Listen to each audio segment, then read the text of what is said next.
No. Na, na, na, na.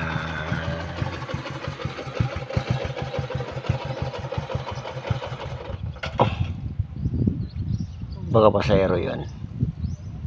Ito na yung paputang Bato. Tingnan nyo guys. So, medyo maganda na. Maganda ng ano, kalsada niya.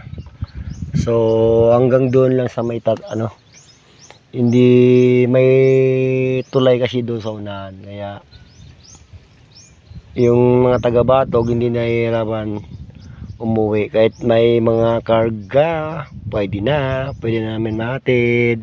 Dito sa gitna pala ako. So hindi pala ako nakakatawid. Ayan. Ito bigla. Uy, baka sasakay.